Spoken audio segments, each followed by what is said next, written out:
بسم اللہ الرحمن الرحیم وبہ نستعین اما بعد۔ حضرات محترم معزز سامعین، آج کا سوال ہے محمد فیاض صاحب کرناٹک سے۔ ان کا کہنا یہ ہے کہ وضو کے اندر کہنیوں سمیت ہاتھ دھونے کی کیا ضرورت ہے، جبکہ یہاں تک ہاتھ چھپی ہوئی رہتی ہے، کرتا پہنے ہوئے رہتے ہیں، کپڑے رہتے ہیں یہاں تک، اور عقل اس کو قبول نہیں کرتا ہے، صرف یہیں تک ہاتھ دھو لیتے تو بس کافی تھا۔ سمجھ رہے ہیں؟ تو ان کا سوال یہ ہے کہ وضو میں کہنیوں سمیت دھونے کا فائدہ کیا ہے، اور عقل اسے قبول نہیں کرتا ہے۔ ہونا یہ چاہیے تھا کہ صرف یہیں تک ہاتھ دھوئیں۔ میرے دوستو، یہ سوال ہے، اور ان کا کہنا یہ ہے کہ عقل اسے قبول نہیں کرتی۔ آئیے اس سوال کو ہم سمجھتے ہیں۔ سب سے پہلی بات تو آپ یہ سمجھیں کہ عقل وہاں پہ کام کرتی ہے جہاں پہ نص موجود نہ ہو۔ نص سے مراد یہ ہے کہ قرآن اور احادیث کا کوئی حکم موجود نہ ہو، تو وہاں پہ ہم اپنے عقل کو استعمال کر سکتے ہیں۔ وہ بھی عقل استعمال وہ لوگ کریں گے جس کو اللہ تبارک و تعالیٰ نے علم عطا کیا ہے۔ ہر ایک علم دین کے اندر اپنی عقل کو استعمال کرنے لگیں تو یہ غلط ہے۔ ہمارے اکابرین علماء کرام اپنی عقل کو وہاں استعمال کرتے ہیں جہاں پہ کسی طرح سے کوئی نص موجود نہ ہو، تو وہاں پہ قرآن کی آیتوں سے اشارۃ النص ہے تو وہاں سے نکالتے ہیں مسائل کو۔ لیکن ہم جیسا جاہل آدمی یہ کہے کہ عقل اسے قبول نہیں کرتا ہے، تو میرے پاس عقل ہی کتنا ہے؟ بات سمجھ میں آ رہی ہے؟ جبکہ ہمارے اکابرین علماء کرام نے فرمایا کہ ایک چھٹانگ علم کے لیے، علم سے مراد علم دین ہے، ایک چھٹانگ علم کے لیے 16 چھٹانگ عقل چاہیے۔ نہیں آ رہی بات سمجھ میں؟ میرے بھائی، آپ اس کے موٹے الفاظ میں سمجھیے کہ 1 kg علم کے لیے 16 kg عقل چاہیے، اور ہمارے پاس تو ہے ہی نہیں، اور ہم کہنے لگے کہ عقل اسے قبول نہیں کرتی ہے۔ تو میرے دوستو، پہلے تو اپنے عقل کو بڑھائیے۔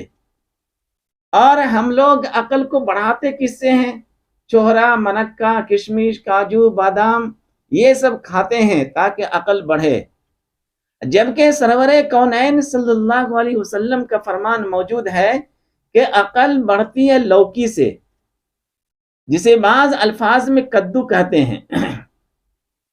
سرکار دو عالم صلی اللہ علیہ وسلم کا ارشاد موجود ہے کہ کدو، لوکی کھایا کرو، اس سے عقل بڑھتی ہے۔ ڈرائی فروٹ بھی آپ کھائیں، ہو سکتا ہے کہ آج کل کے طبیب یہ کہتے ہیں کہ اس سے صحت اچھی رہتی ہے اور عقل کے اندر اضافہ ہوتا ہے، لیکن سرور کونین صلی اللہ علیہ وسلم نے جو فرما دیا، تو ہم مسلمانوں کو چاہیے کہ ہم اپنے عقل کو بڑھائیں۔ کس کے ذریعے سے؟ لوکی کے ذریعے سے۔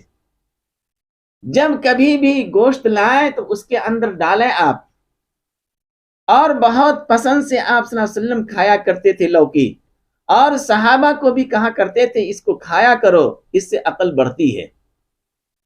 تو عقل پہلے ہم بڑھائیں، اور پیمانہ وہی ہے جو ہمارے جمہور علماء نے بیان کر دیا کہ 1 چھٹانگ علم کے لیے 16 چھٹانگ عقل چاہیے، 1 kg علم کے لیے 16 kg عقل چاہیے۔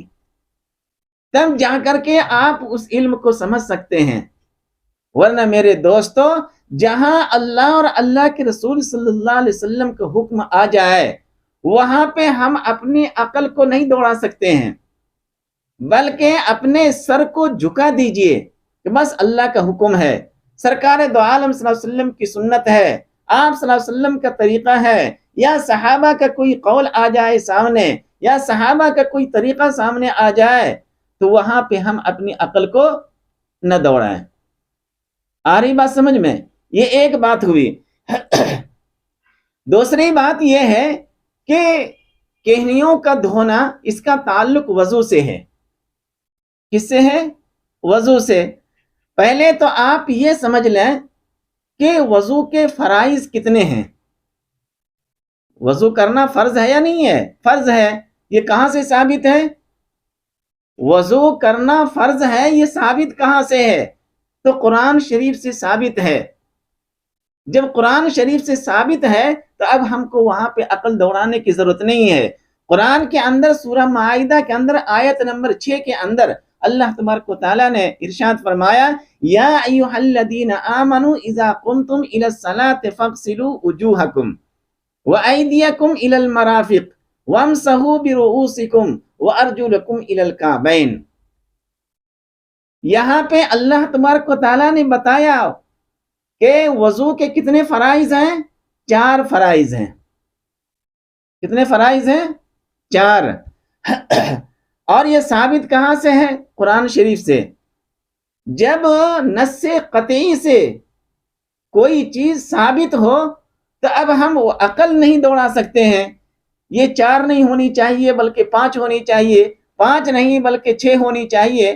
بھائی جب قرآن اور احادیث نے بتا دیا پیمانہ اس کا، تو اب ہمیں وہاں پہ عقل اور غور و فکر کرنے کی ضرورت ہی نہیں ہے. بس اللہ کا حکم آ گیا، بس من وعن اس کے اوپر عمل کرنا ہے. تاکہ عمل اس نیت سے کریں گے کہ اللہ کی ذات راضی ہو، اور سرکار دو عالم صلی اللہ علیہ وسلم کے طریقے کے اوپر عمل کریں گے تاکہ اللہ اور اللہ کے رسول صلی اللہ علیہ وسلم راضی ہو. یہی مقصد ہے نا، اللہ کی رضا مقصد ہے. تو میرے دوستو، اللہ تبارک و تعالیٰ نے قرآن شریف کے اندر بتایا کہ وضو کے فرائض کتنے ہیں؟ 4 ہے. کہاں سے ثابت ہے؟ یہ قرآن شریف سے ثابت ہے، اللہ کے کلام سے ثابت ہے.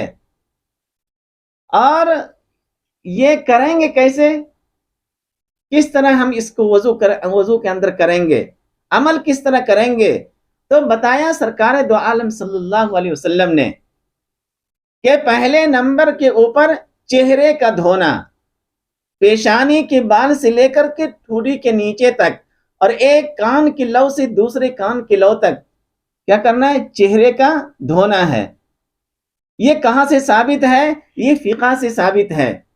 فتاوی شامی کو دیکھیں گے، جلد نمبر 1 اور صفحہ نمبر 235. پہلی جلد دیکھیں گے فتاوی شامی کا تو وہاں پہ آپ کو ملے گا کہ اللہ نے جو فرمایا کہ چہرے کا دھونا، یہ کہاں تک دھوئیں گے؟ پیشانے کے بال سے لے کر ٹھوڑی کے نیچے تک، اور ایک کان کے لو سے دوسرے کان کے لو تک چہرے کا دھونا. یہ کیا ہوگا؟ نمبر 1. فرائض کتنے ہیں وضو کے اندر؟ 4. پہلے نمبر کے اوپر چہرے کا دھونا. دوسرے نمبر پہ ہے کہنیوں سمیت دونوں ہاتھوں کا دھونا. کس طرح دھوئیں گے؟ فتاوی شامی کے اندر ہے، جلد نمبر 1 اور صفحہ نمبر 247. صفحہ نمبر کتنا ہے؟ 240 7 47. وہاں پہ آپ دیکھیں گے تو پوری تفصیلات آپ کو ملیں گے. تو دوسرے نمبر پہ دونوں ہاتھ کو کہنیوں سمیت دھونا ہے. اور تیسرے نمبر کے اوپر چوتھائی سر کا مسح کرنا ہے. فتاوی شامی ہی کے اندر ملیں گے آپ کو، اور جلد نمبر 1 صفحہ نمبر 245 کے اندر. اور تیسرے نمبر کے اوپر چوتھائی سر کا مسح کرنا، اور چوتھے نمبر کے اوپر دونوں پاؤں کو ٹخنوں سمیت دھونا. ہوگا نا 4. چہرے کا دھونا اور کہنیوں سمیت دونوں ہاتھوں کا دھونا اور چوتھائی سر کا مسح کرنا اور دونوں پاؤں ٹخنوں سمیت دھونا، یہ وضو کے اندر کیا ہے؟ فرض ہے۔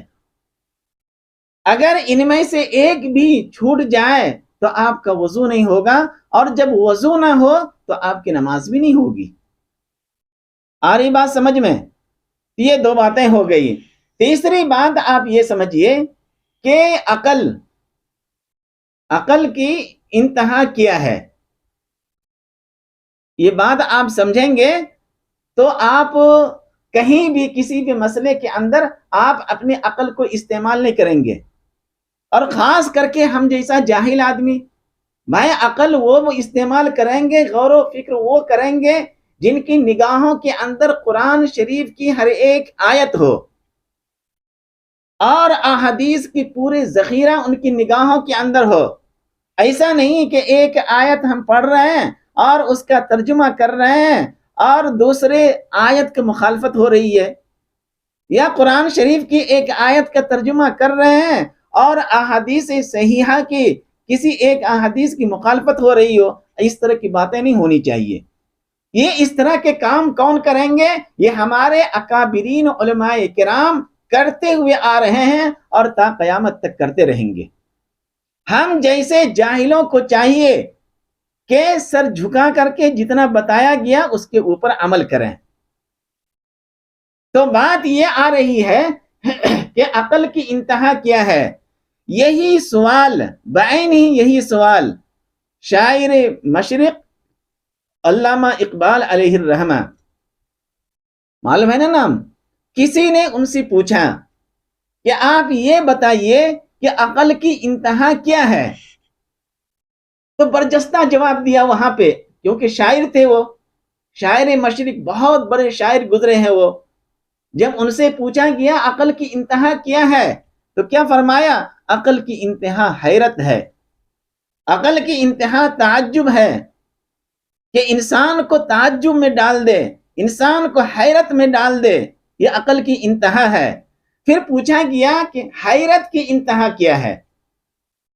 سوال کے اوپر سوال، تو جواب یہ ملا کہ حیرت کی انتہا عشق ہے۔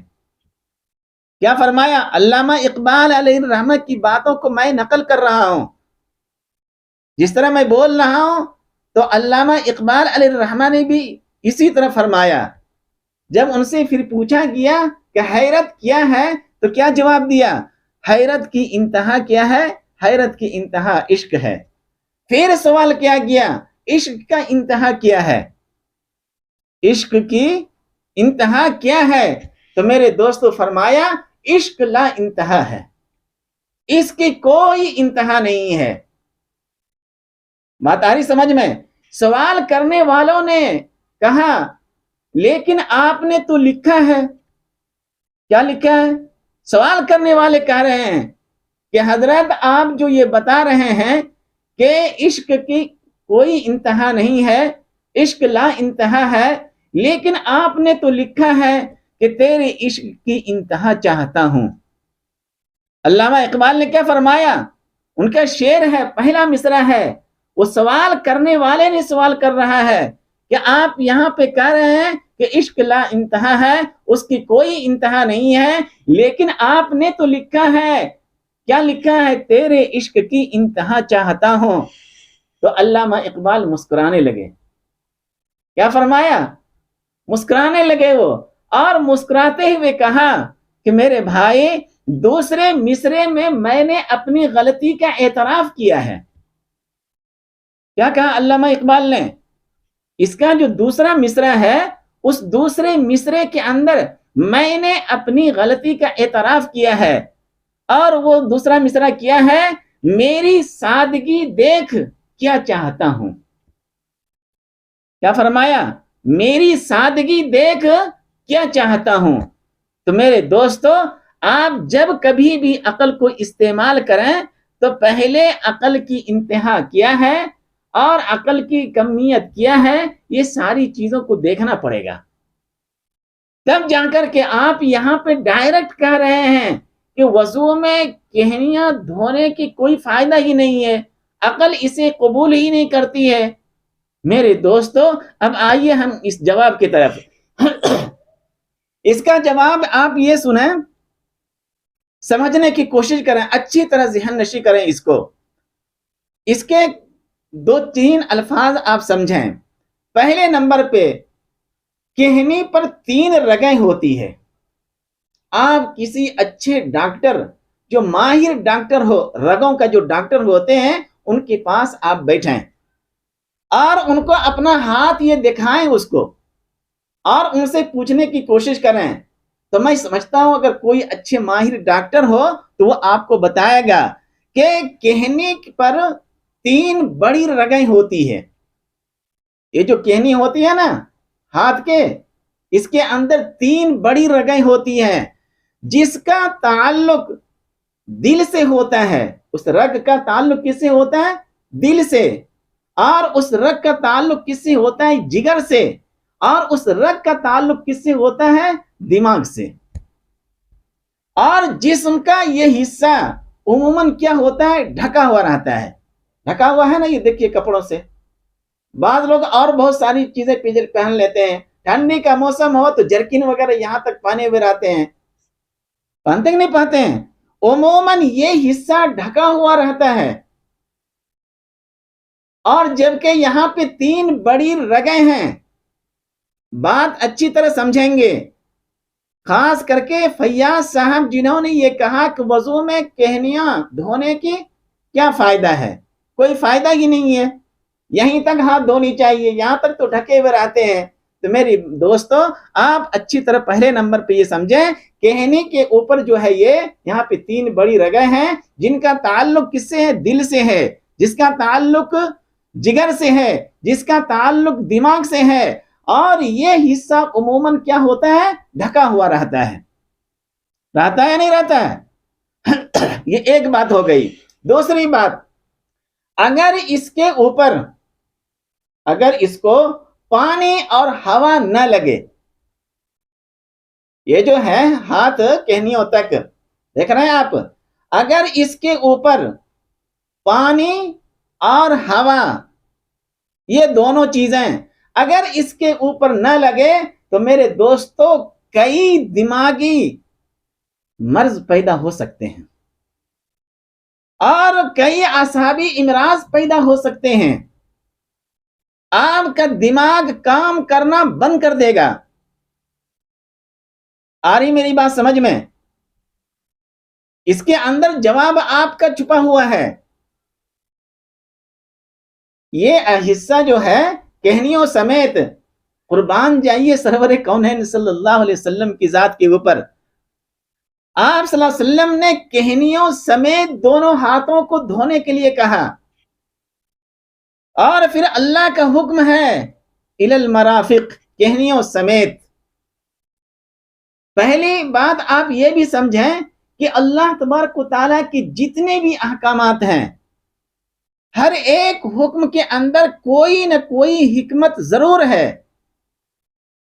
کوئی نہ کوئی فائدہ انسان کو ضرور ہے.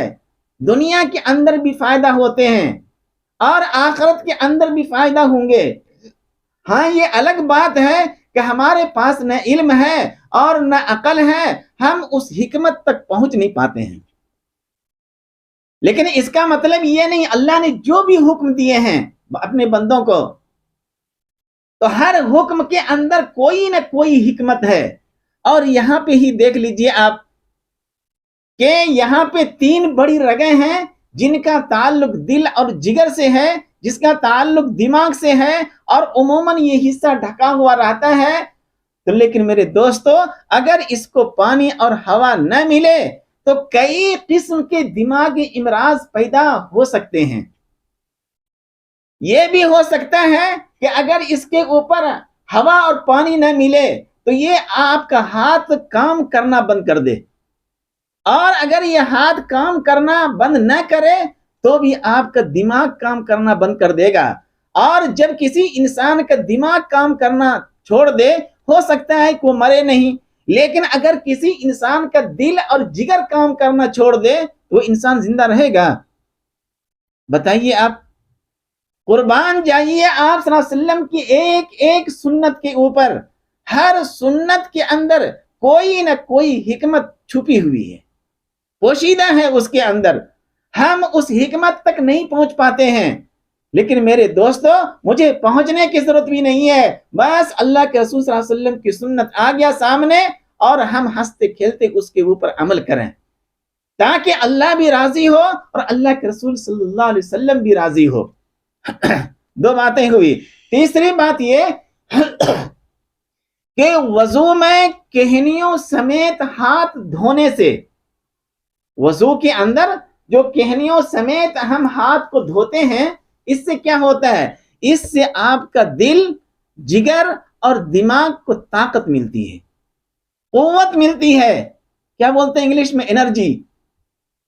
ہاں، وہ ملتی ہے جب آپ اس کو دھوتے ہیں اور اس کے اندر پانی اور ہوا اس کو کہنیوں کو لگتی ہے، تو اس سے کیا ہوتا ہے؟ طاقت ملتی ہے۔ کس سے؟ کس کو؟ آپ کے دل کو، آپ کے جگر کو، آپ کے دماغ کو۔ ہوتا کہ نہیں ہوتا ہے؟